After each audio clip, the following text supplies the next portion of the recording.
100%. There are so many different people trying to claw their way back up on day 2, and it's been a marathon for them. They mentioned Mitra on the desk, and we have to mention him again because he barely clawed his way into round 3 today. But other people are missing because second place Hen did not make it through opens as well.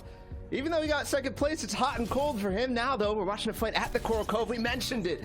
Definitely a little bit more time now. And Marine, who has qualified, said on Twitter that today is all about securing Coral Castle for him in the future FNCS weeks. And so far, it is not working out as Legless makes quick work of him.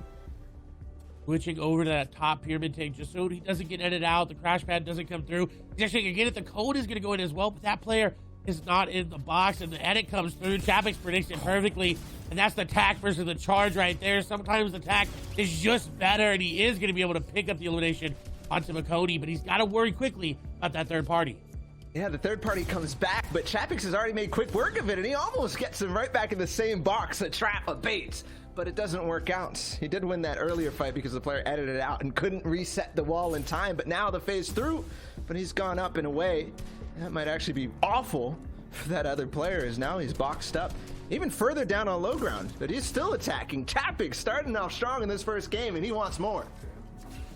He wants to solidify this drop area as well. He's saying, you know what, I wasn't here yesterday.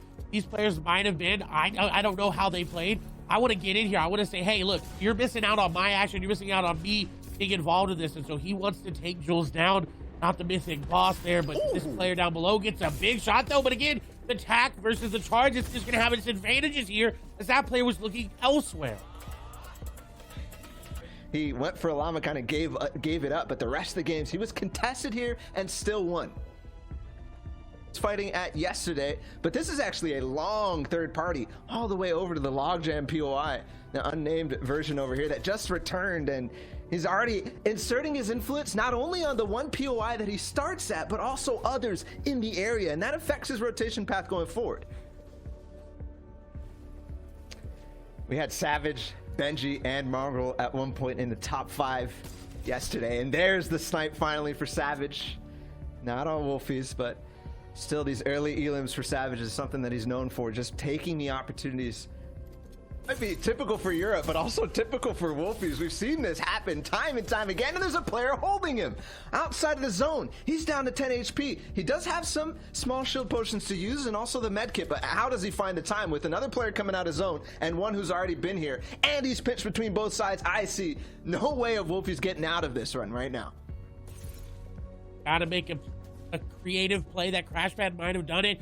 That player continuing the pressure. They know he's one shot. They know he's very, very weak. He's got to try to find some layer changes, try to find some shots back onto him, because the third party is just sitting there waiting for the opportunity to take shots. He's not trying to get involved if the crash pad comes through. Wolfies might go down. No, but the crash pad was not in the right spot. Wolfies, with the quick edits, is going to be able to get out, and he's buying himself enough time, but the question is, how many mats does he have left? Can he keep up this defensive play for much longer? I don't think he's going to be able to. I don't think so either, especially now he's out of crash pads. He did get those small shield potions off, but trades a little bit of damage there. Puts the other player on the back foot, though. Thankfully, Time, the third party in that engagement, the one who was holding him in Storm, has left, and now he has time for the medkit. Now he just got that one shot off with the charged shotgun, and he pops it. Yes, as he disengages too, Wolfies will be able to trying to get in. He's probably going to crash pad into the box. He does. Shots go through. Some nice tags onto that player as well, but he's stuck in the water a little bit. He will be able to keep this pressure up, backing that player so beautifully. I think this is going to be elimination number 3. Savage is off to a hot start. You know, he said yesterday, I'm going to establish my dominance at the yacht, and then I'm going to play for endgame. Right now, it doesn't look like he's playing for endgame. Looks like he's playing for elimination. Oh my goodness. Savage, already 3 eliminations in this, and we've passed the first placement threshold mark. As you can see, proving to be very effective in that shot. Just going to hit him right as he goes to the floor, trying to keep the pressure up with the side jump and the phasing. Flaky, who's down to low HP and just can't escape the pressure there of life.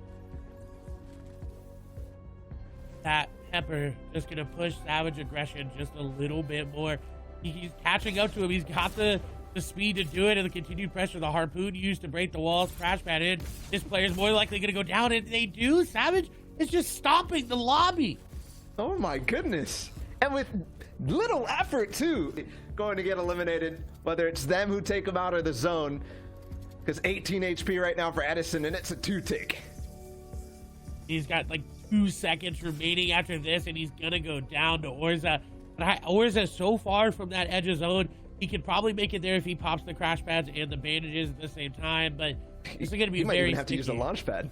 He might even have to use a launch pad, Clay, because he is so far away from zone. You could see how far, and it's moving. No chance of Orza making it out of this, unfortunately. It feels like, because that 2-tick, he might even go down right as he lands, although maybe he can crash pad out. The timing here is going to be thin, and just barely makes it in, but he still has more work to do. There it is. It's impossible. There's so many people up at this stage. 61. It's definitely a little lighter than before, but pretty common these days when you think about these open competitions and cash cups and all the like. But today's streaming, because he's already qualified, he was very, very likely to not qualify for the through the semifinals at the start. With 2 games left, it looked like it was almost impossible. But then he had 2 moments, 2 back-to-back wins to get right back into it. And MrSavage is getting right back into the box with another crash pad. And there is no chance for these guys. It literally feels like he's playing semifinals still. It feels like he's in a W key lobby right now. 5 elims before 4th zone. We're seeing shades of Aiden back from PAX West in this sense. When MrSavage doesn't care, he will get in. This may be the first time we see the elim cap come into effect. We haven't seen it anywhere near close, and Savage may be pushing the envelope right now. It's just a player right there. He's probably going to go aggressive under him.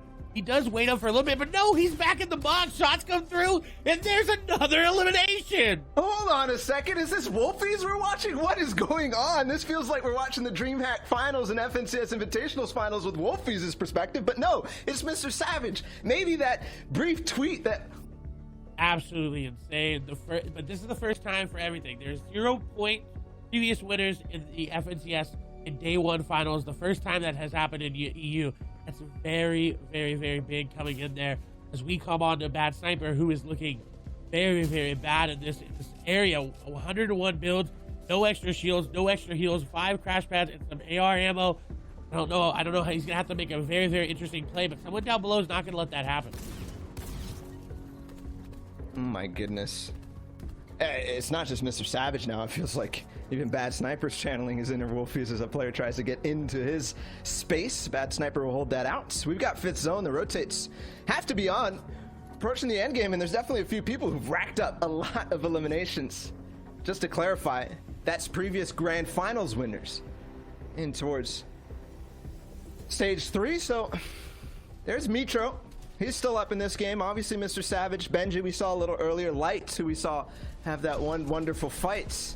Back on board with MrSavage, and it's time to hold players and maybe find out, is there somebody else I can tickle and find out whether you're low HP? He's going to go again. Another crash pad. Ooh, this is so nice from MrSavage. Using the cone to throw that crash pad. The cone on top of the player's box to his advantage. A new trick that I haven't seen quite yet with the crash pads, but there's so many ways to use them, and MrSavage will implement them at a heartbeat. That's one of his strong suits as a player, finding those strategies and implementing them as soon as he can. And then Benji, he's in a box fight against Benji. They're taking each other's loot. He's got to be careful about that. Obviously, them two going head-to-head are 2 giants in the Fortnite speed. You can give another giant. Wolfie's here, though, 100 effective HP. No shields in his inventory. No real builds. No ammo to work with. This is not where we'd see Wolfies normally. Yeah, but when we saw him earlier in the game, it makes sense why he's in this position. The storm fight that he took and the way he had to rotate out, it makes sense that he's on 3 builds now, but has to work his magic, find mobility, find an impact, and there's never been a time more crucial to do that for Wolfies, but we know he can do it. There's a player on height. He's going to start pressuring. Yes, white health. He's going to get the elim. That's a siphon at least, but still no mobility. So has to look forward to somebody he can actually grab the loot from. Another one straight below him. It's a crash pad. He might get in the box. No. Follows up slightly, but has to make sure he doesn't tunnel vision. Nice block there for Wolfies from the rocket. He is going to be able to find the crash pad as well. No builds remaining. He is going to take down a Tetro there in the back side of things. Now, picking up 42 builds, has got shields, has also got a harpoon gun as well to get any extra mats that he can. He's working this mid to low ground very, very well.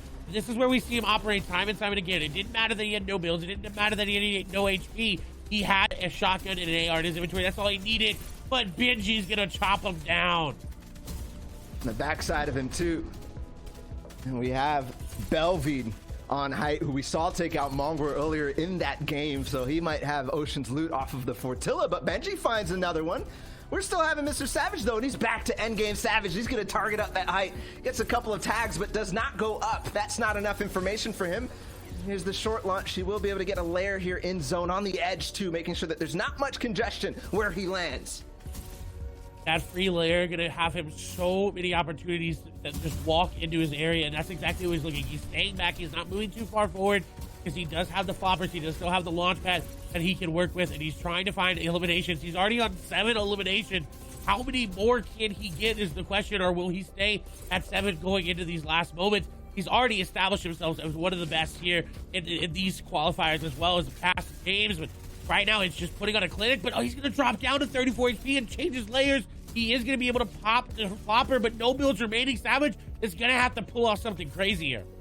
Yeah, he is. He has the backside of zone to work with to get that HP back up, but now has to find out where these players are going, how they're layering. He finds a tarp, and in front of it, there's a player, but maybe low. He has the peanut butter peak, and that might be the end of Savage, though, still working with what he has. He gets a nice 33 tag, but there it is. Omni will take him out and finish the rain. He got to top 20 at least, so some placement points, at least the Elims. Now on to Toos, who's in a similar situation down on low ground, but he finds Artox, a man from yesterday. And he will start to rain down in this low ground. Still has floppers and a full compact SMG to work with. That flopper going to be so useful if he decides to take a little bit of zone damage, because he doesn't have a lot of mats to work with. 25 at this stage is definitely a good amount, but he's got to be careful with it. He's going back to his old tarp. Luckily, the shot comes through. The peanut butter peak there. Going to give him a lot of damage, but he's not able to capitalize on it. Wakey is up above, still in this game, getting eliminations. Toos with 3 now. We'll see if he's going to be able to make anything happen in this endgame. That elim for Wakey onto Link might have been huge, because Link has been dropping over toward Caddy Corner. It could be the shockwave launcher now in the hands of Wakey, but Toos is in a box unexpectedly, and he makes it work. Still onto Omega. 4 elims now from Toos, and he even has a little bit more mats. Meanwhile, Bad Sniper fell. Benji, Fishy, and Teak are still alive. Same with 7 Tor, and we do have Belvede still on height. Vino up there. Flo is actually challenging for height. He must have the shockwave launcher there, as Belvede is going to fall there. Flo is his raid height and is taking it from him. Vino there down below. Benji operating in that mid-ground area, unfortunately, is going to fall there to leave. Toos is still down below as well. A lot of players can still impact the HP of this lobby. It's still very, very high. And I think Flois doesn't recognize that there's a player all the way above him. That could be interesting. But still down low, Toos will get a shot, just barely misses on the Snazy as he falls to zone, but regardless, he gets the loot, he gets the spoils. Now top 4, Flois will take out Sammy, and Vino will fall to the storm as well. So 1v1 now as Flois with the height and caddy loot. He doesn't have any heals though, and Toos has so much still in the tank. He'll be able to win the game, and with a couple of eliminations too from the full low ground play that he had, Clay, the victory royale goes to Toos. And it looks like, in fact, he has 18 points, but look, right behind, we got Fury's Flois, 17s. Sammy there in 3rd with 15 points. Floki, 13, and there you go, MrSavage with that nice string of eliminations